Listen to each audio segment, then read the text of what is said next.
An Amish girl was sold to the ugliest mountain man, but he gave her the gentlest love. The deal was made in a dusty saloon, her father's voice echoing as coins hit the table.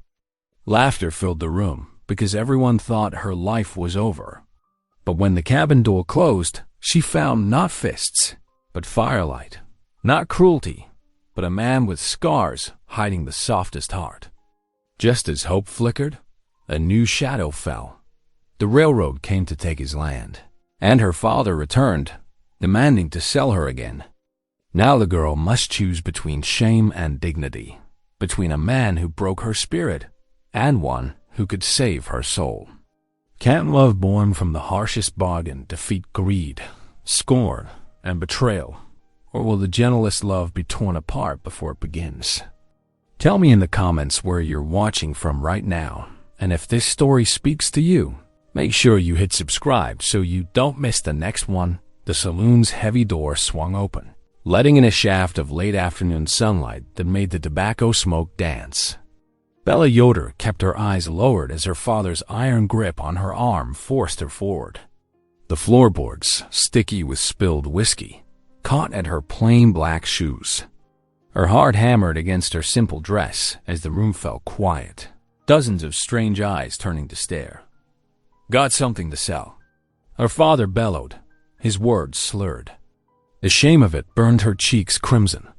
She could smell the whiskey on his breath, could feel the tremor in his hands that spoke of too many hours at the bottle. Rough laughter erupted around them. Well, if it ain't old Yoder and his Amish girl, someone called out. Another voice joined in. Ain't you folks supposed to be above such business?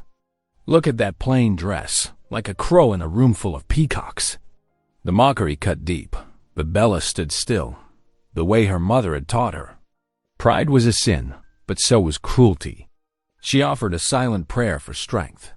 $500. Her father's voice cracked.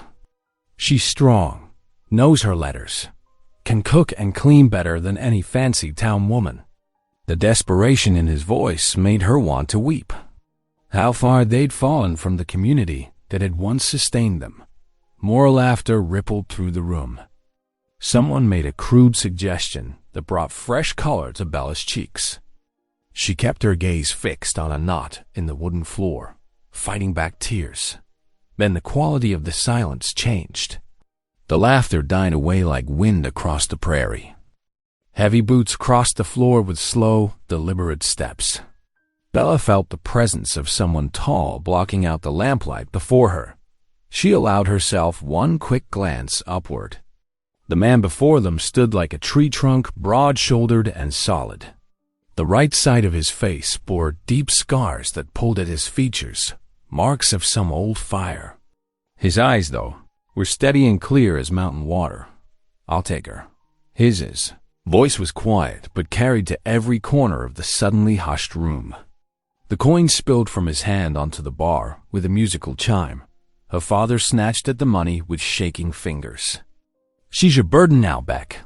He released Bella's arm so suddenly she stumbled. Without another word or even a glance at his daughter, he lurched toward the bar Dodd, the big man. Beck tipped his hat to her with grave courtesy. Miss Yoder, he gestured toward the door, keeping a respectful distance. Someone called out, Ain't that sweet? The ugliest man alive found himself a bride. Cruel laughter followed, but Beck's expression never changed. He simply held the door. Waiting, Bella walked out into the evening air, her legs trembling beneath her skirts. The street was quiet, painted golden by the setting sun. A solid wagon stood waiting, hitched to a patient-looking mule. Beck moved past her to the wagon's side. He offered his hand to help her up onto the high seat, but didn't press when she hesitated. The kindness in that simple gesture, allowing her to choose, made her throat tight.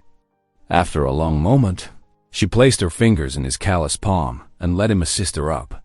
The wagon creaked into motion as Beck guided the mule out of town.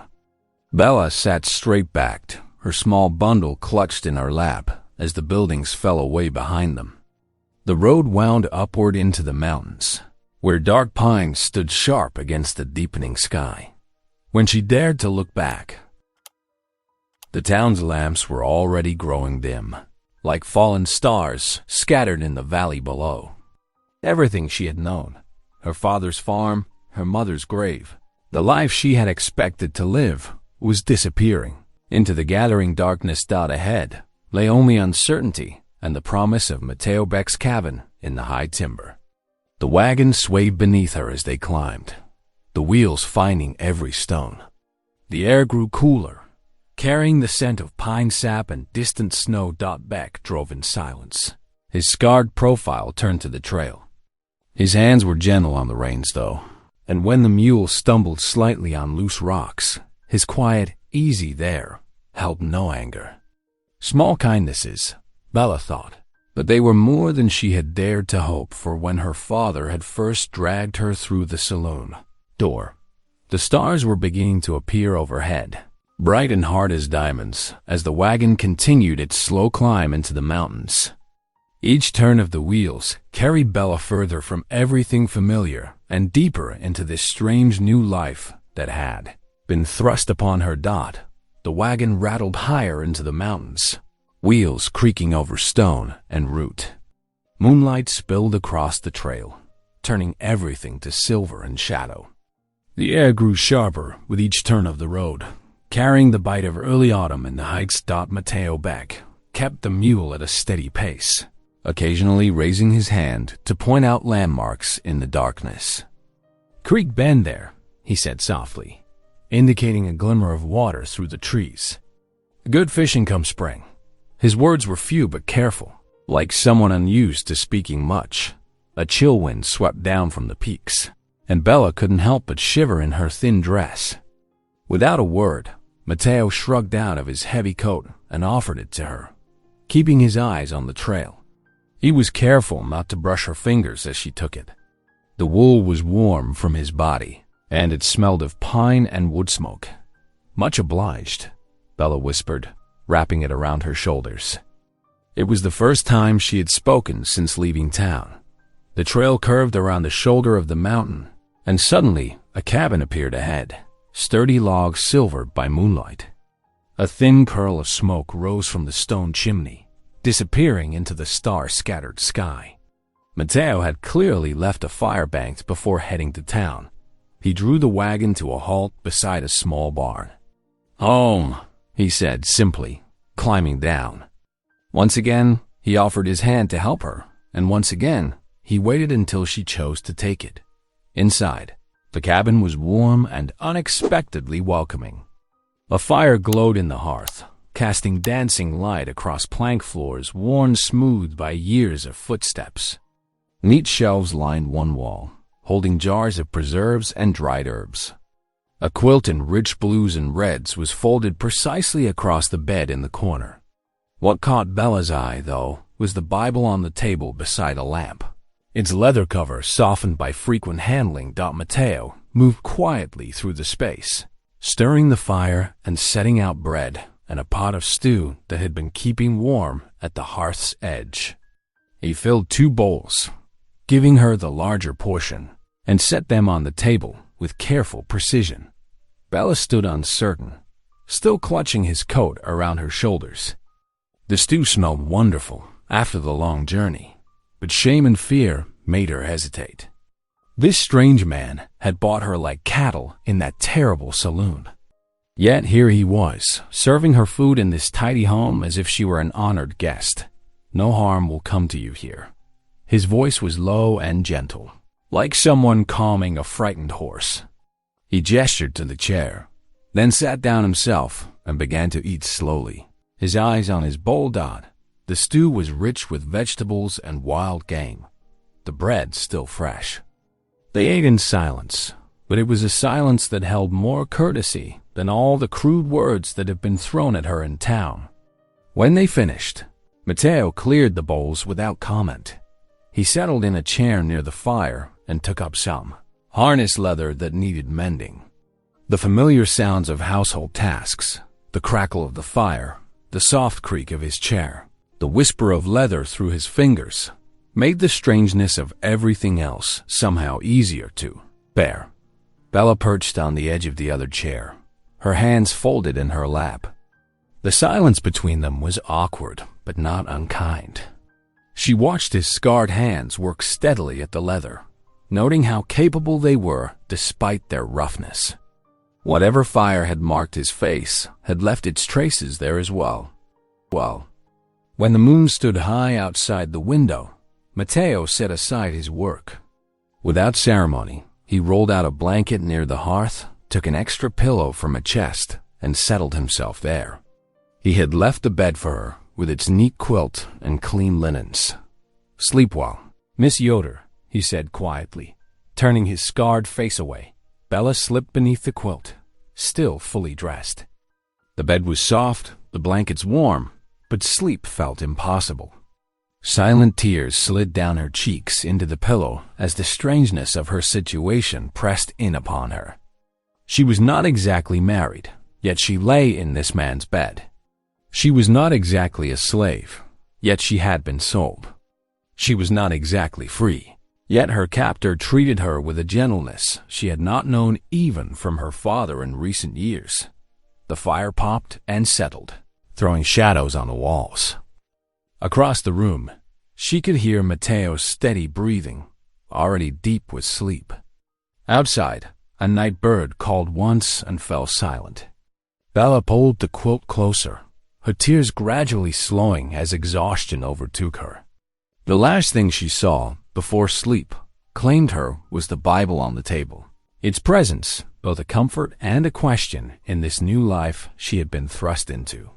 Morning arrived with delicate patterns of frost etched across the cabin windows. Bella woke to find Matteo already up, a fresh fire crackling in the hearth and coffee brewing in a battered pot. He nodded toward the steaming cup he'd left on the table for her. "Needs supplies," he said quietly. "Flour's running low and the lamp needs oil." He paused, adjusting his worn hat. "Town's the only place nearby." Bella's stomach tightened at the thought of returning to that place of shame, but she knew such trips were necessary. She smoothed her plain dress and adjusted her bonnet with trembling fingers, while Matteo readied the mule cart outside. The morning air bit sharp and clean as Bella climbed onto the wagon seat. Matteo had placed a folded blanket there to cushion the rough wood. Such small kindnesses, she was learning, were his way. The journey down the mountain took most of the morning. As they approached the town, Bella could see people stopping to stare. Women in fine dresses whispered behind gloved hands, their eyes sharp with judgment. Men lounging outside the saloon laughed crudely, making no attempt to lower their voices. "Looks like Beauty finally caught herself a beast." One called out, causing others to guffaw. A young boy pointed directly at their wagon. "That's the Amish girl who married the ugliest man alive," he announced loudly to his friends. His mother didn't correct him, just pulled him closer with a disapproving glance at the wagon. Bella felt her cheeks burn hot beneath her bonnet. She lowered her head, studying her folded hands as if they held answers to questions she didn't dare ask. Beside her, Matteo sat straight and tall, as unmoved as the mountains themselves dotted the general store. Matteo helped her down from the wagon with the same careful courtesy he'd shown before. Inside, the store smelled of coffee beans and leather, with sunlight streaming through dusty windows. While Matteo spoke with the shopkeeper about flour prices, the merchant's wife approached Bella. "Here, dear," the woman said softly, pressing extra bars of soap into Bella's hands. Her eyes were kind, though tinged with pity. "For your new home." Bella whispered her thanks, touching the simple gift with grateful fingers. It wasn't much, but the small act of kindness felt like rain after drought. Outside the store, more townspeople had gathered, drawn by the novelty of the mountain man and his acquired bride. Their whispers carried like autumn leaves in the wind. Bought her from her own father. Plain as dirt, but still too good for the likes of him. What kind of woman would agree to? Matteo loaded their supplies with methodical care, his scarred cheek twitching slightly at each new jibe. It was the only sign that he hurt them at all. He helped Bella back onto the wagon seat with the same gentle dignity he'd shown since that first terrible night. The return journey stretched long and quiet. The mules' hooves kicked up dust from the trail, and clouds drifted overhead like ships on a distant sea. They were halfway home when Mateo finally spoke. "Folks got mean tongues," he said, his voice low but clear. "Don't let them settle in your heart." Bella glanced at him, surprised by both the words and the wisdom in them. He kept his eyes on the trail, but something in his tone suggested he'd learned this lesson through hard experience. When they reached the cabin, the afternoon light was turning golden. Bella unpacked their supplies, finding satisfaction in arranging everything in its proper place. The flour went into its bin, the lamp oil in its cabinet, the precious soap laid carefully on a shelf. Mateo carried in several loads of firewood, stacking them neatly by the hearth. When he finished, he paused by the table where Bella was folding away the empty bags. He gave her a small, deliberate nod, a gesture that seemed to acknowledge her place here, not as a possession bought and paid for, but as someone who belonged. Evening settled over the mountains like a soft blanket, bringing with it a fragile peace. The cabin grew warm and dim as the sun dipped behind the peaks. Outside, a whippoorwill called into the gathering dusk. Inside, Bella and Mateo moved around each other in the small space, finding their way in this strange new dance of shared lives. Snow began falling in gentle flurries outside the cabin windows, dusting the mountain world in white. Bella stood at the door watching the delicate dance of snowflakes, gathering her courage for the day ahead. She knew she needed to learn the rhythm of this new life, starting with the daily chores that kept a mountain homestead running. The goats in their small pen bleated impatiently, their breath visible in the cold morning air. Bella approached with the wooden milk pail, her hands uncertain. She had milked cows before, but these creatures were smaller, more nimble, and far more stubborn. "Easy now." Mateo's quiet voice came from behind her. "Let her get to know you first." The brown goat eyed Bella suspiciously as she reached for the udders with trembling fingers. Her first attempts were clumsy, drawing irritated stamps from the animal. But Mateo stood nearby, demonstrating the proper motion with his scarred hands. "Gentle but firm," he explained. Like this. After several tries, Bella found the rhythm. The warm milk pinged against the pail's tin bottom, and a small smile of accomplishment crossed her face. Next came the woodpile. Mateo showed her how to split smaller pieces for kindling, guiding her hands on the hatchet handle. "Mind the grain of the wood," he instructed. His teaching was patient, without a hint of mockery at her unpracticed swings. Inside, Bella took up the broom, finding comfort in the familiar task of sweeping. The cabin's plank floor was well-worn but solid, speaking of care taken over years. As dust motes danced in shafts of winter sunlight, she began to see the space differently, not as a prison, but as a home someone had built with attention to detail. When evening approached, Bella prepared a simple supper of beans and cornbread. They ate in their usual quiet, but tonight the silence felt less strained. Perhaps it was the shared work of the day, or maybe the soft snow still falling outside, but something had shifted. Looking across the table, Bella studied Mateo's face, the way firelight caught the ridged scars that ran from his left temple down his cheek and neck, disappearing into his collar. Similar marks covered his hands. Gathering her courage, she spoke softly. "Your scars," she began, then hesitated. "How did they?" Mateo set down his spoon, his expression distant. For long moments, only the crack and pop of the fire filled the room. When he finally spoke, his voice was low and rough with memory. "Cabin fire. 3 summers back. Harper family's place. Lightning strike." He paused, working his jaw.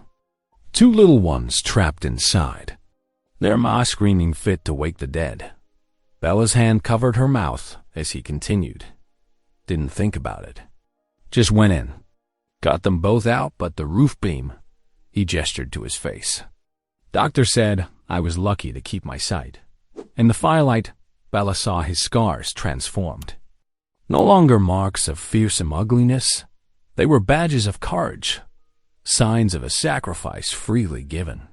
Her heart swelled with unexpected admiration for this quiet man who had run into flames to save children. Later, while Matteo checked on the animals, Bella swept under the bed and discovered a small cedar chest, its wood smoothed with age. Inside lay a worn hymnal and several pages of Bible notes in delicate feminine handwriting. Understanding dawned.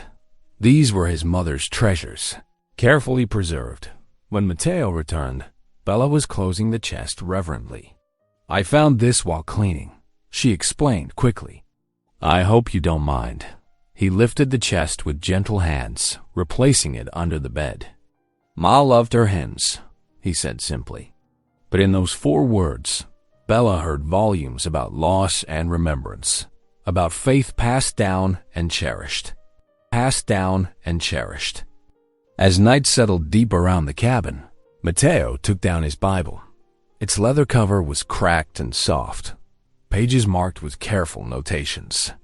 He bowed his head, and his gravelly voice filled the room with familiar words.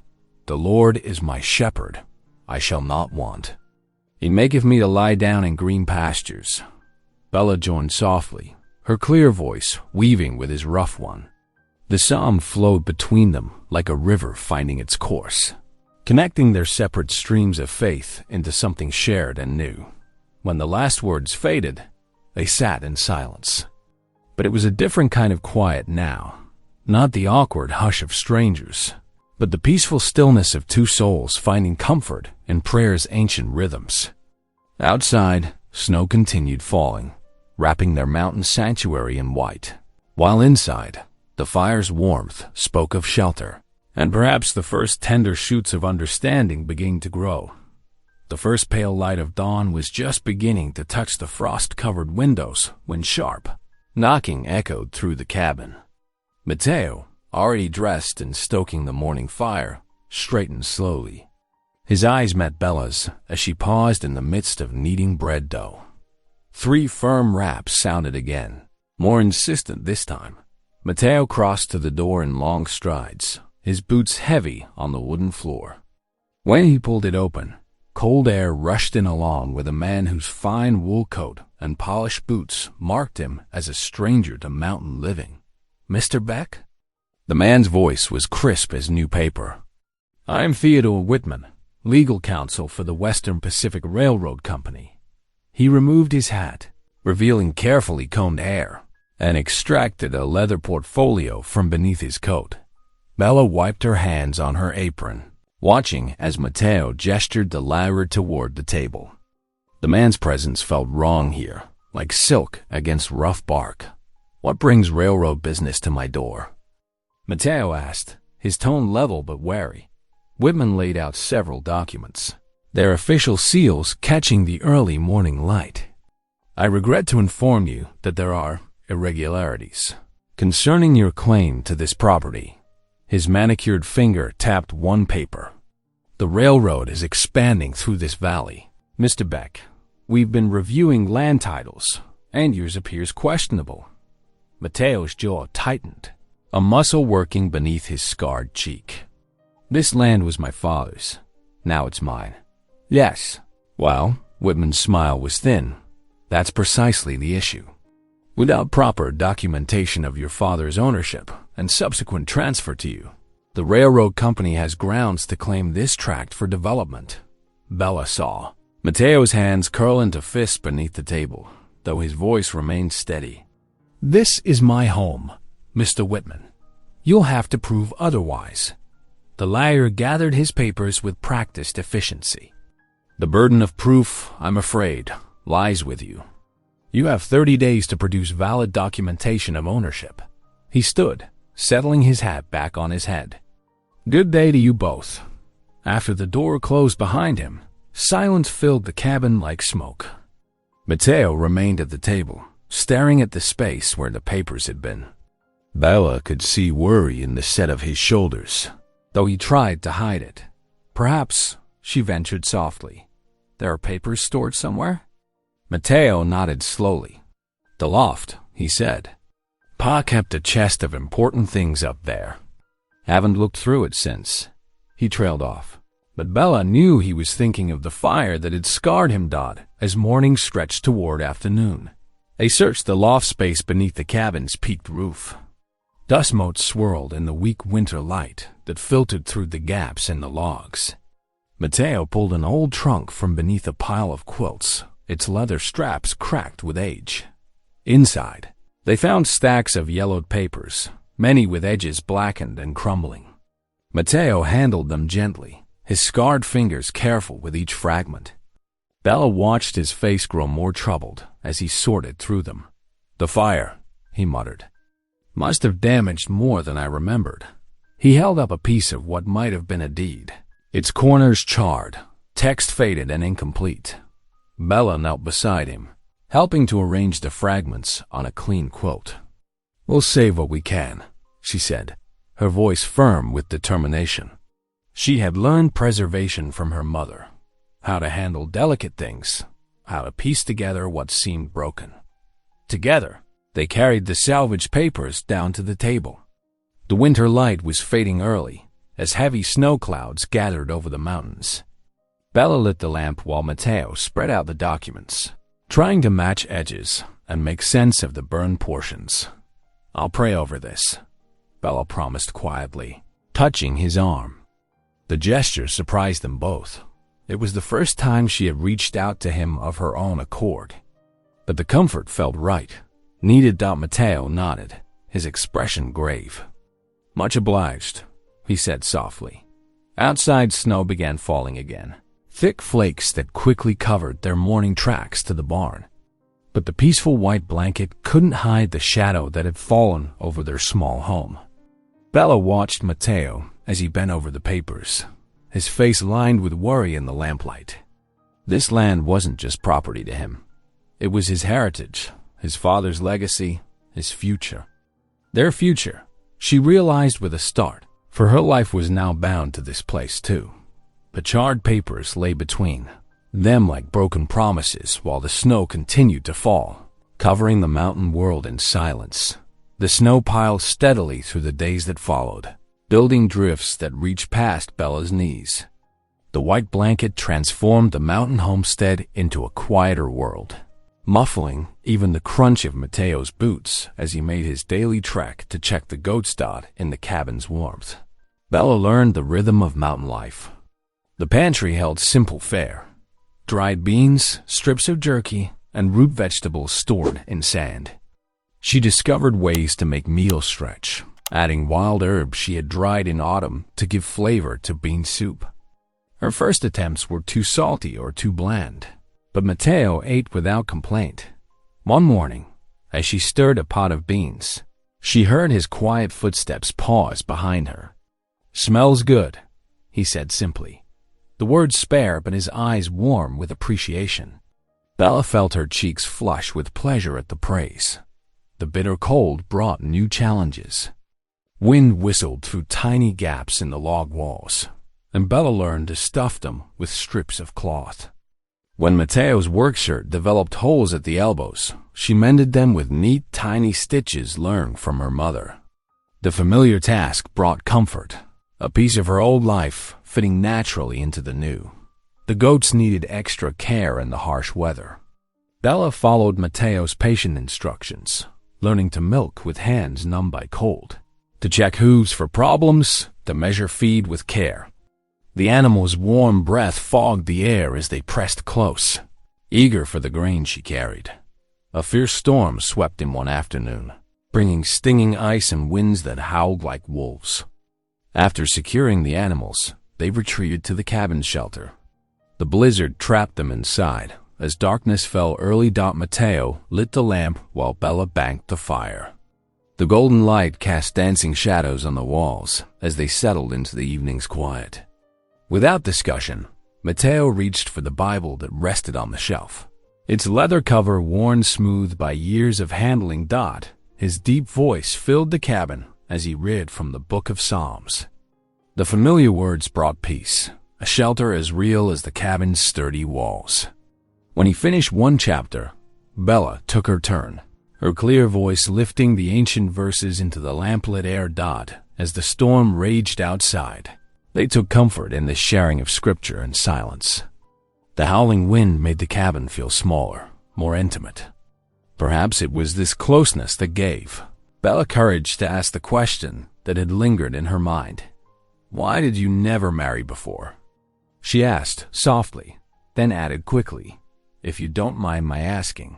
Mateo's scarred hands closed the Bible slowly. He stared into the fire for a long moment before answering. "A man with a face like mine, folk don't see husband material." His tone held no bitterness, just simple acceptance. Bella studied him in the warm light.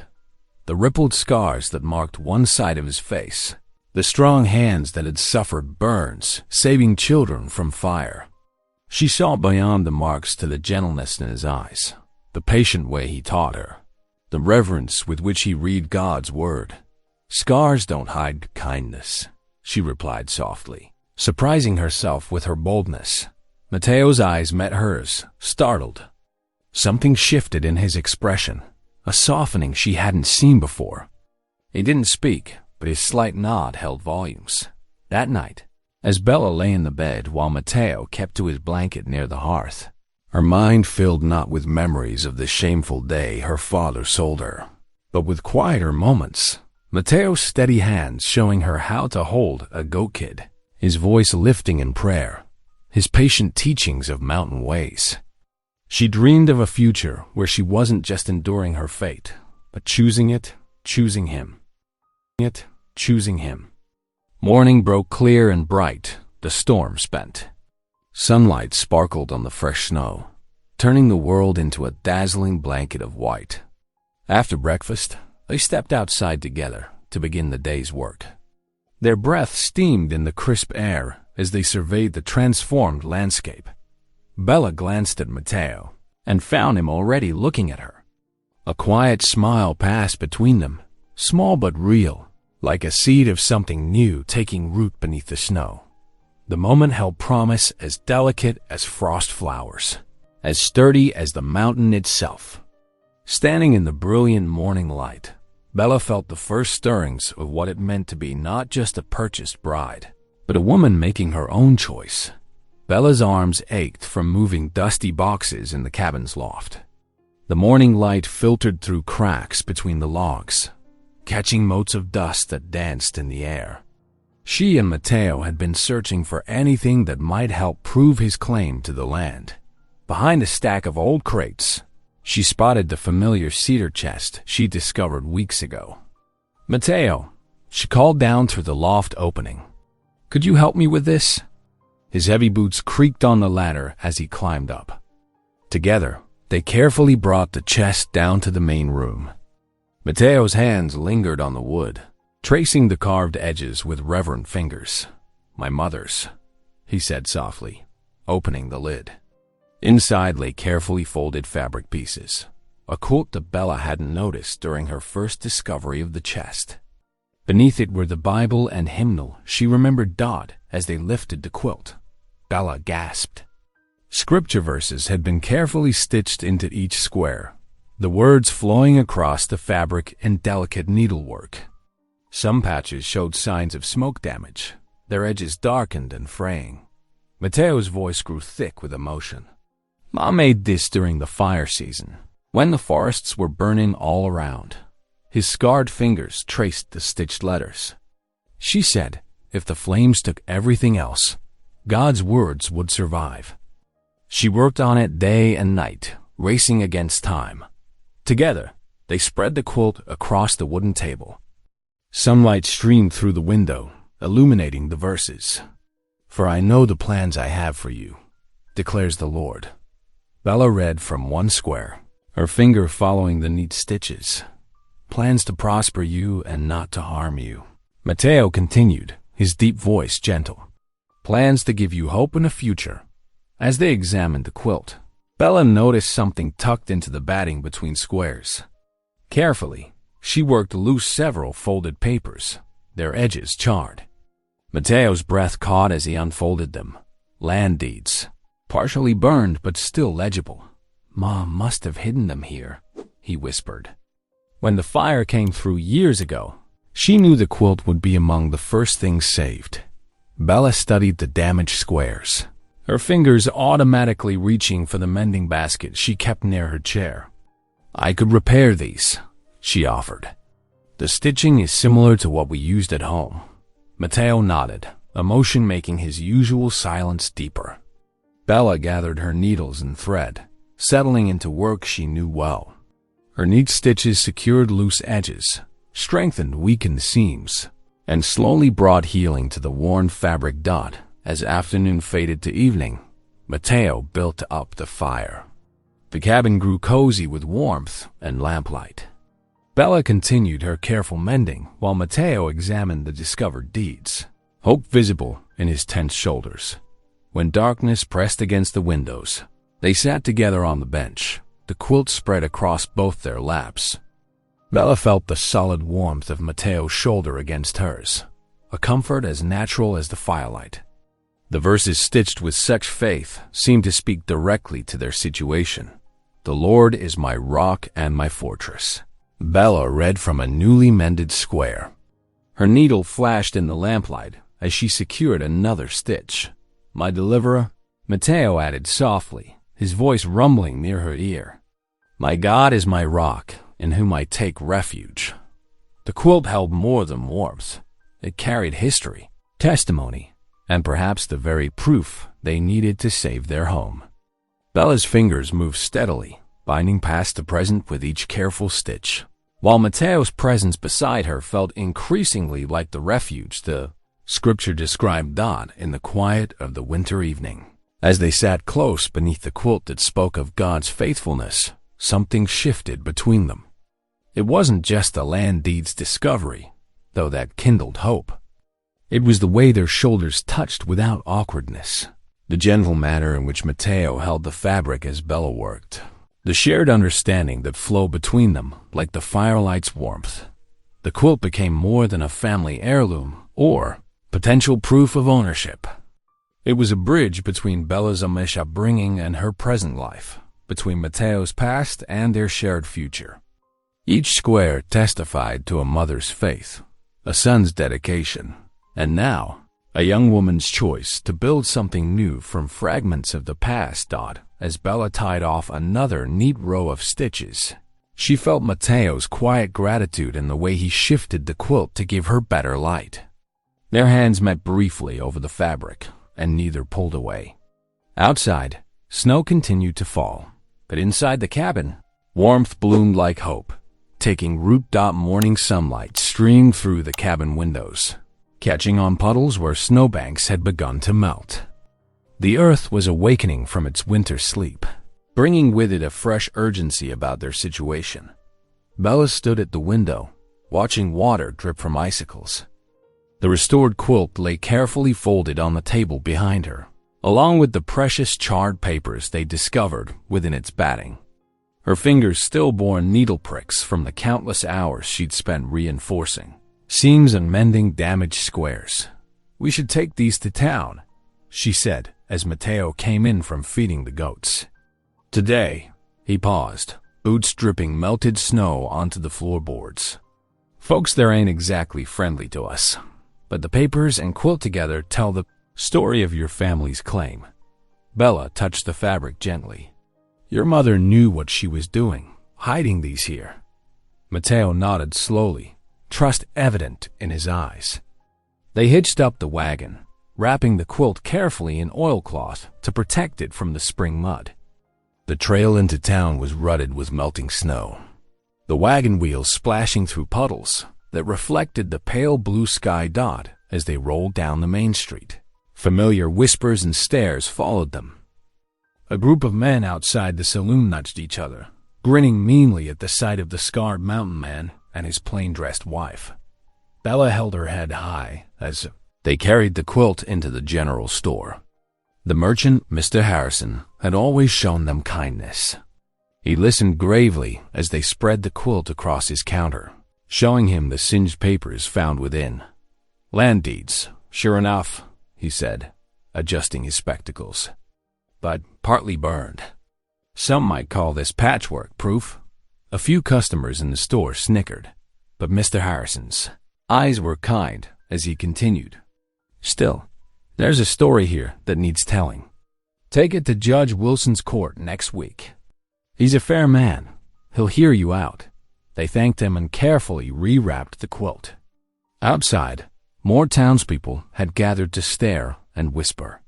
Bella heard someone mutter, "Ugliest man alive," and saw Mateo's jaw tighten, but he helped her into the wagon with the same gentle courtesy he'd always shown. The ride home was quiet, both lost in thought about the days ahead. Evening was settling in by the time they reached the cabin. While Mateo tended to the horses, Bella lit the lamps and spread the quilt across her lap, determined to strengthen every seam before they presented it in court. The cabin grew cozy as night deepened. Mateo built up the fire, then sat beside her on the bench, watching her sure fingers work the needle through fabric. "Much obliged," he said softly, his voice rough with emotion, "for believing in this." In me, Bella set down her needlework and reached for his hand. His fingers were calloused but warm as they closed around hers. She studied his face, the scars she'd come to see as marks of courage, the gentle eyes that had never held anything but kindness. The silence stretched between them, filled with unspoken words. Then Mateo leaned closer, hesitant but hopeful. Bella's heart quickened as she tilted her face up to his. Their first kiss was gentle as a prayer. His lips were soft despite their scarring, and he touched her face with such reverence that tears pricked her eyes. When they parted, both their cheeks were flushed pink as sunrise. They shared shy smiles. Then Bella rose to check the pot of venison stew simmering on the hearth. The familiar routine of serving supper felt different now, wrapped in this new tenderness between them. They ate slowly, stealing glances at each other across the table. The stew was rich with wild onions Bella had discovered pushing up through the melting snow. Fresh bread completed the meal, filling the cabin with its homey scent dot as twilight painted the sky in deep purples. Bella's whispered prayer rose with the evening smoke from their chimney. "Thank you, Lord," she murmured, "for leading me here, for showing me that love grows best in unexpected places." Best in unexpected places. Mateo's quiet amen echoed hers, and their hands found each other again across the table, linked like the squares of the quilt that would help them fight for their home. Outside, spring peepers began their evening chorus, singing of new beginnings as the last light faded from the mountain peaks. Inside the cabin, hope bloomed as steady and sure as the season's first flowers pushing through the melting snow. Morning mist clung to the mountainside as Bella hung laundry on the line. The fresh spring air carried the scent of new grass and awakening earth. She hummed softly, pinning one of Mateo's mended shirts against the gentle breeze. The sound of hoofbeats made her pause. Through the thinning fog, a lone rider emerged on the trail. Bella's hands froze on the damp cloth as recognition struck her like a physical blow. The familiar silhouette of her father took shape, his broad-brimmed hat and stern bearing unchanged since that terrible day in the saloon. Mateo stepped out of the barn, drawn by the approaching horse. He moved to stand near Bella, not touching her but close enough that she felt his protective presence. Her father's gaze was cold as mountain ice as he dismounted, his boots striking the muddy ground with deliberate force. He didn't bother to tie his horse, just let the reins drag as he strode toward them. "Come to fetch you home, girl," he announced without greeting. His words carried the sour hint of whiskey, though it was barely mid-morning. "Got a better offer for you." Bella's fingers twisted in her apron. "I have a home here now, father," he sneered, looking past her to Mateo. "That so?" With this scarred-up mountain man. His lip curled as he studied Mateo's burned features. "Got word from Jerome Miller, that cattleman from over Willow Creek Way. He's offering 3 times what this sorry specimen paid." Mateo's voice came low but firm. "She's not for sale again." The words hung in the spring air between them. Bella's father barked out a harsh laugh. Everything's for sale at the right price. He spat into the dirt. And from what I hear, you can't even hold on to this land of yours. Railroad's coming for it, ain't they? Bella saw Mateo's jaw tighten, but his voice stayed steady. That's not your concern. Her father's eyes gleamed with cunning. Might be it is. Heard they're looking for folk to testify about old property lines. Reckon I could help their case, or yours. He paused meaningfully. Depending on how generous you're feeling. The threat lay bare between them. Bella felt sick to her stomach, knowing her father would happily destroy their land claim for spite or profit. You'd best leave, Mateo said quietly. His scarred hands were clenched at his sides, but he kept his temper in check. Think on it, her father said, backing toward his horse. Miller's offer won't wait forever. Neither will the railroad's lawyers. He swung into the saddle with practiced ease. I'll be at the Silver Dollar when you come to your senses. Girl. They watched him ride away, the morning mist swallowing him back into shadow. Only when he was gone did Bella realize she was shaking. The laundry forgotten, she sank onto the bench by the cabin door. Mateo remained standing, staring down the trail where her father had disappeared. The muscles in his scarred cheek twitched with suppressed emotion. I'm sorry, Bella whispered. So sorry he threatened the land claim. Mateo turned to look at her, his expression unreadable. Not your fault, but guilt gnawed at her insides like a hungry thing. If not for her, her father wouldn't be plotting against them. If not for her presence here, Mateo's claim might not face this added threat. The day passed in strained silence. Bella went through her chores mechanically, while Mateo worked in the barn, their usual easy companionship replaced by distance. Even their shared supper felt wrong, the shadows from the lamp stretching long and dark between them at the table. Bella pushed her food around her plate, unable to eat. Across from her, Mateo sat just as quiet, his own meal barely touched. The warmth of their first kiss seemed far away now, chilled by her father's poisonous words. Outside, a whippoorwill called into the gathering dusk. Inside the cabin, the silence grew heavier with each passing moment, filled with all the things they weren't saying. The father's ultimatum hung over them like storm clouds, threatening the fragile peace they'd built together. Bella stared at her cold supper, torn between loyalty to family and the new life she'd begun to choose for herself. Mateo's land, his very home, now faced threat from two directions: the railroad's lawyers and her father's spite. The weight of it pressed down on her shoulders, making even the familiar cabin feel strange and uncertain. The evening shadows stretched longer between them as they sat in their separate silences, each lost in worried thoughts about what tomorrow might bring. The cabin grew quiet in the days following her father's visit. Though the hearth blazed steadily, a different kind of chill had settled between its log walls. Bella noticed how Mateo's shoulders seemed heavier, his movements more hesitant, as if carrying an invisible burden. She watched him through the window as he split wood, his axe rising and falling in steady rhythm. The scars on his face caught the morning light, and her heart ached at how he turned away whenever their eyes met.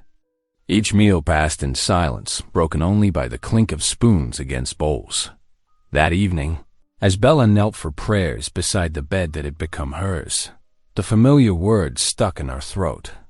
Across the room, she heard Mateo's deep voice falter too, his usual steady recitation of scripture trailing in the silence. The quiet pressed around them like a physical thing. Sleep eluded her that night. Bella lay awake, remembering her father's cold eyes, his casual cruelty in trying to sell her twice. The memory of that first terrible day in the saloon rose up, threatening to choke her. But worse was the thought of returning to him now, of leaving behind this cabin that had somehow become home. Yet something held her back from telling Mateo this truth. Fear, perhaps, not of him, but of fully choosing this life. This scarred and gentle man who had never treated her as property. The quilting needle flashed in her hands as she worked through the following days, each stitch a question she couldn't answer. Matteo spent more and more time in the barn or fields, coming in only when necessary. Bella's hands stayed busy with indoor tasks, cooking, cleaning, mending, but her mind churned with worry. She caught him watching her sometimes, his expression troubled, before he would turn away again. "You deserve better than shame," he murmured one evening, so quietly she almost missed it. He stood by the door, half in shadow. "Better than whispers in town or your father's schemes." Bella's throat tightened. She wanted to tell him that the townspeople's whispers meant nothing, that her father's cruelty had no power here.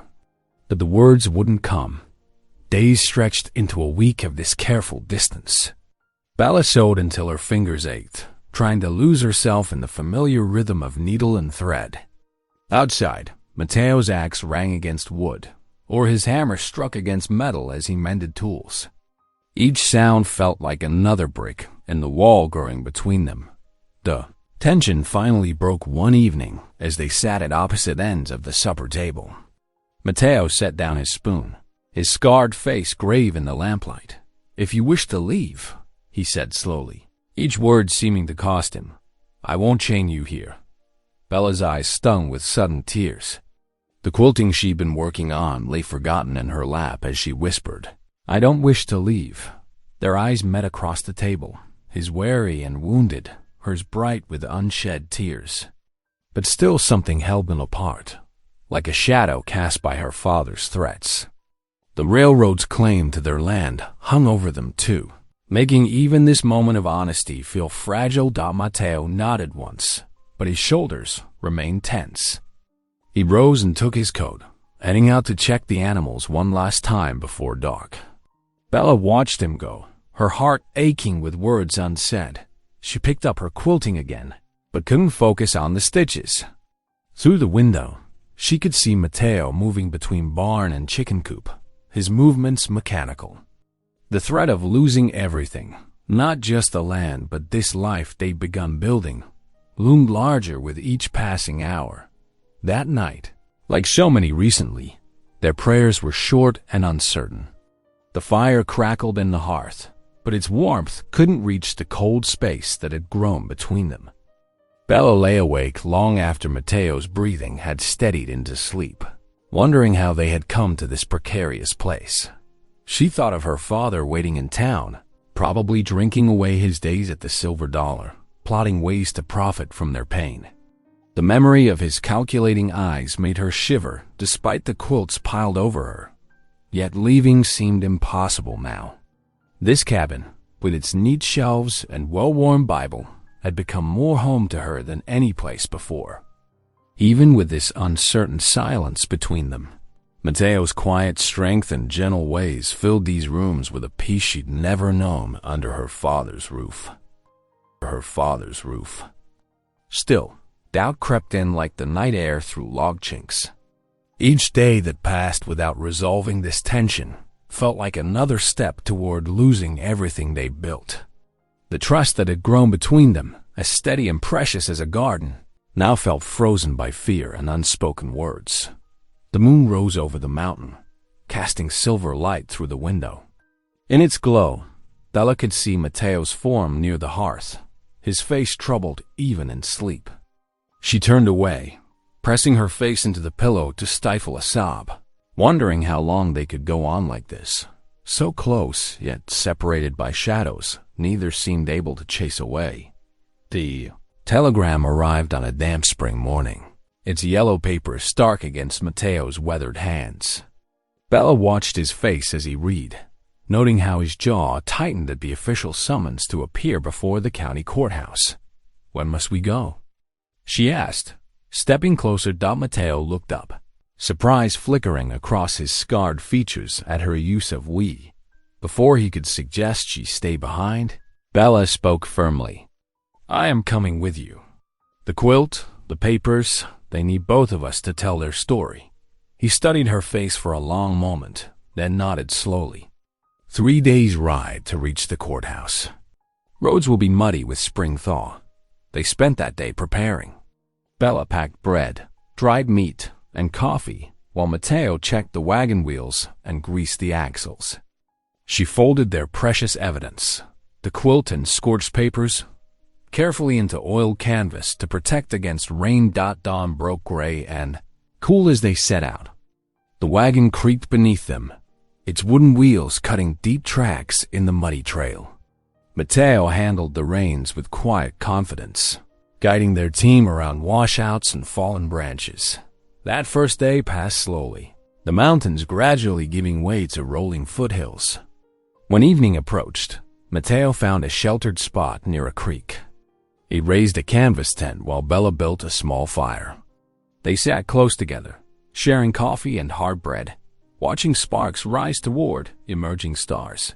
My father believed land was a trust, Matteo said suddenly, his voice low in the gathering dark.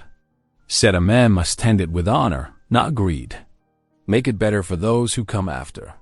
He paused, touching the scars on his cheek absently.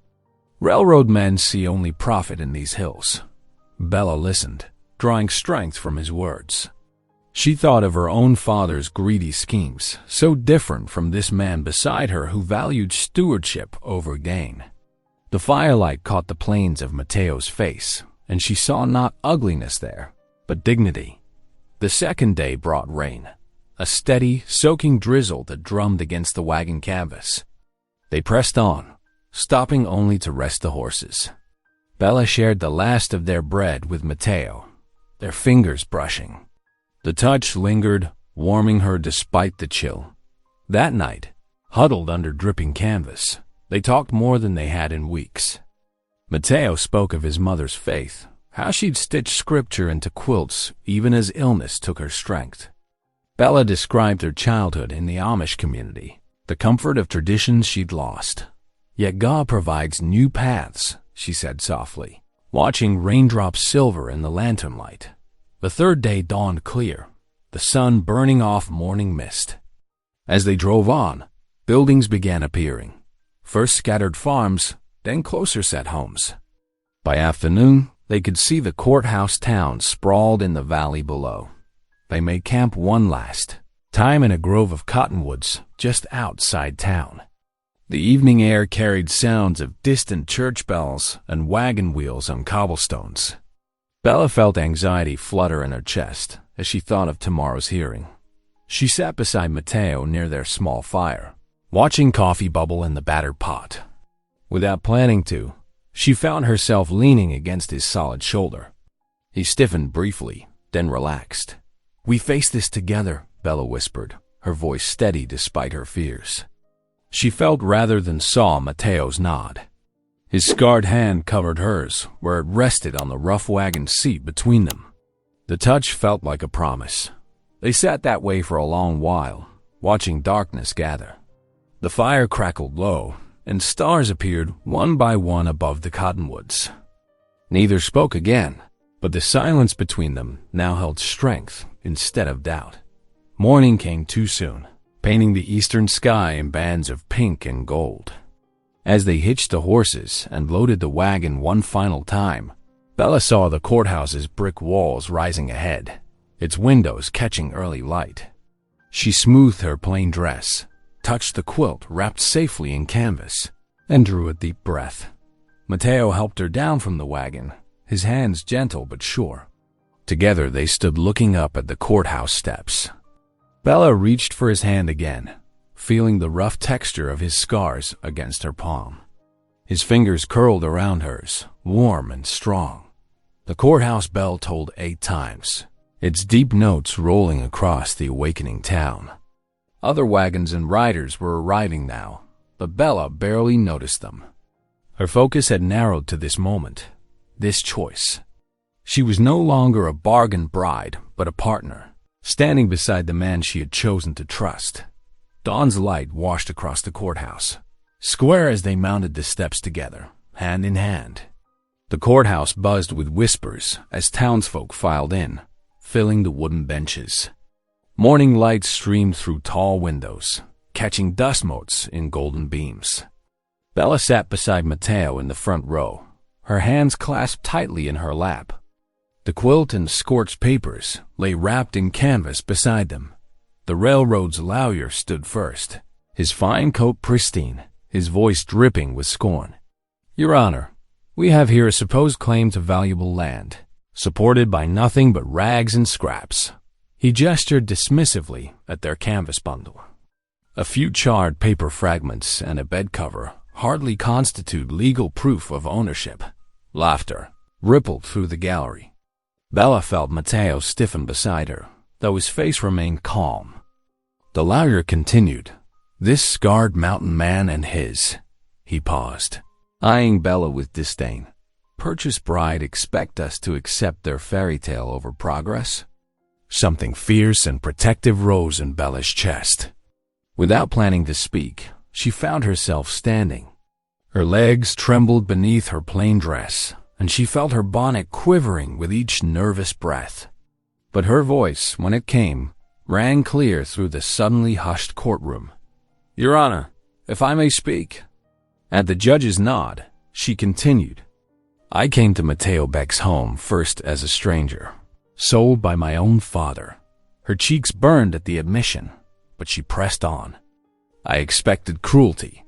Instead, I found the gentlest man I've ever known." She unfolded the quilt with careful hands, spreading it across the courtroom rail.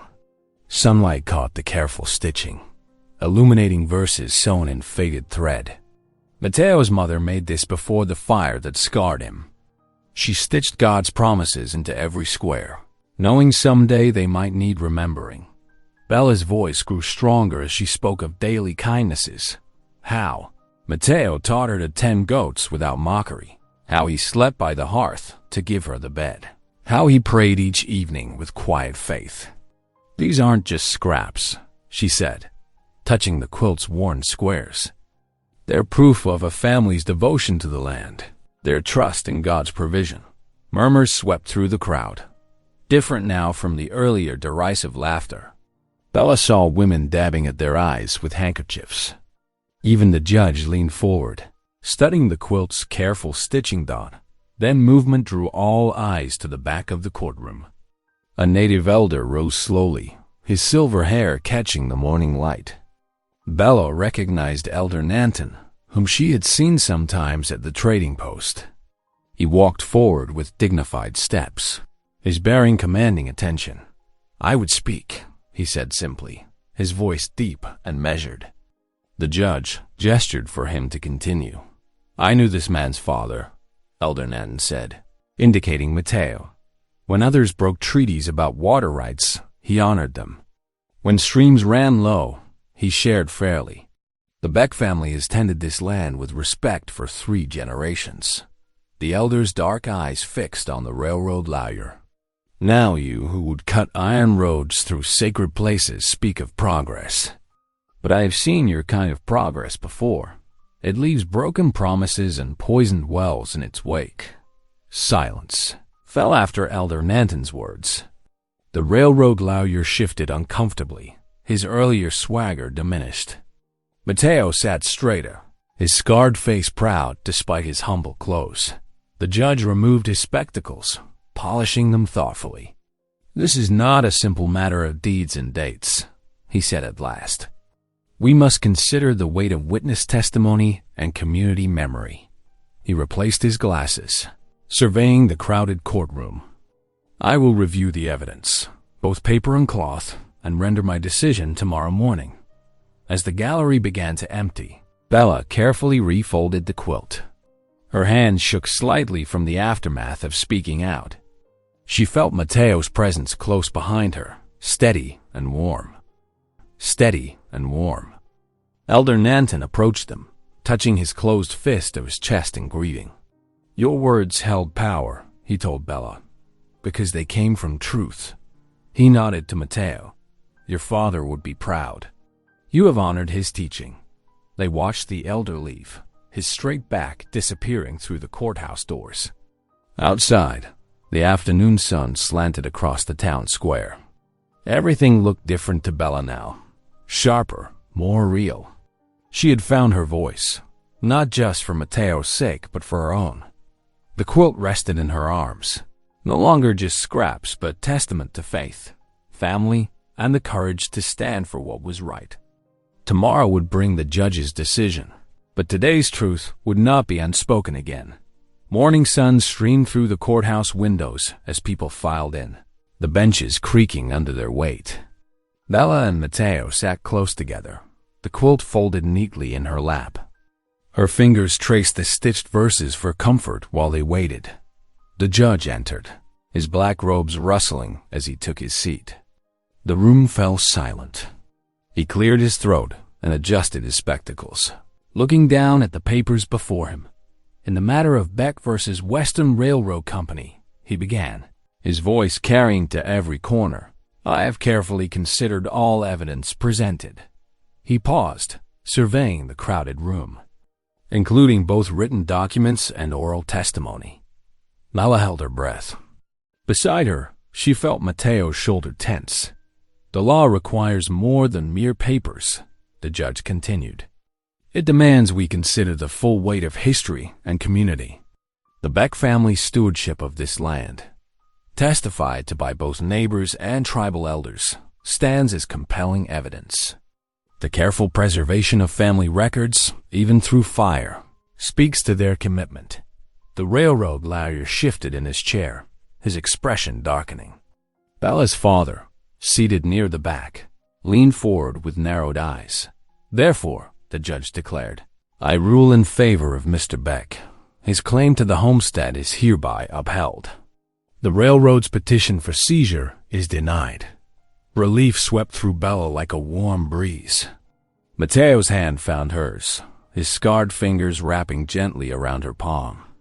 A few quiet murmurs of approval rippled through the crowd. Her father lurched to his feet, face red with anger. This is robbery, he shouted. That land's worth a fortune to the railroad. Several people turned to stare at him with disgust, seeing his greed laid bare. He stormed toward the door, boots stomping on wooden floors, and slammed it behind him. As people began to file out, many who had once mocked them now stopped to offer quiet congratulations. The general store owner touched his hat respectfully to Mateo. The blacksmith's wife smiled warmly at Bella. Even the banker gave them a thoughtful nod. Outside, spring sunshine bathed the courthouse steps in golden light. Birds sang in nearby trees, and fresh grass pushed through the mud of the town square. Bella looked up at Mateo, feeling truly free for the first time since that dark day in the saloon. A smile bloomed on her face, unguarded and genuine. Mateo's scarred features softened as he smiled back, his eyes bright with joy and gratitude. They stood together in the morning light, no longer bound by shame or fear, but joined by choice and justice. The quilt rested in Bella's arms, its squares catching the sunlight, no longer just proof of their claim, but a testament to faith rewarded and love chosen freely. The wagon wheels creaked softly as they made their way home along the mountain trail. Bella held the quilt in her lap, her fingers tracing the careful stitches that had helped save their land. Mateo guided the mules with gentle clicks of his tongue, the afternoon sun warming their shoulders. When they reached the cabin, shadows were lengthening across the yard. Inside, Mateo lit the lamp while Bella hung the precious quilt on its peg.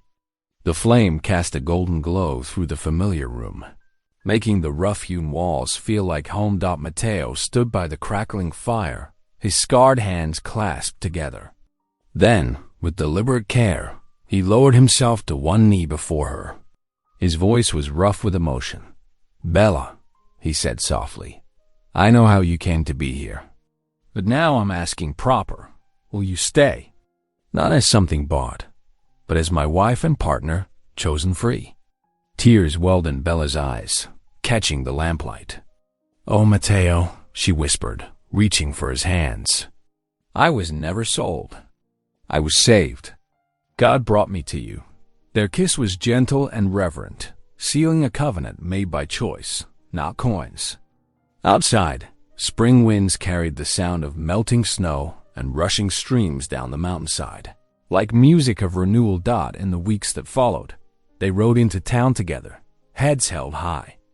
Though some folks still stared at Mateo's scars or Bella's plain dress, more offered respectful nods. The general store owner touched his hat to them. The banker's wife smiled and asked after their garden dot at the cabin. Life bloomed with fresh promise. Their goats grazed in sunny pastures, while tender shoots pushed through the freshly turned garden soil. Most precious of all was the sound of laughter, which began to ring through rooms once wrapped in silence. Each evening, Bella and Mateo walked their land hand in hand, their steps sure and steady.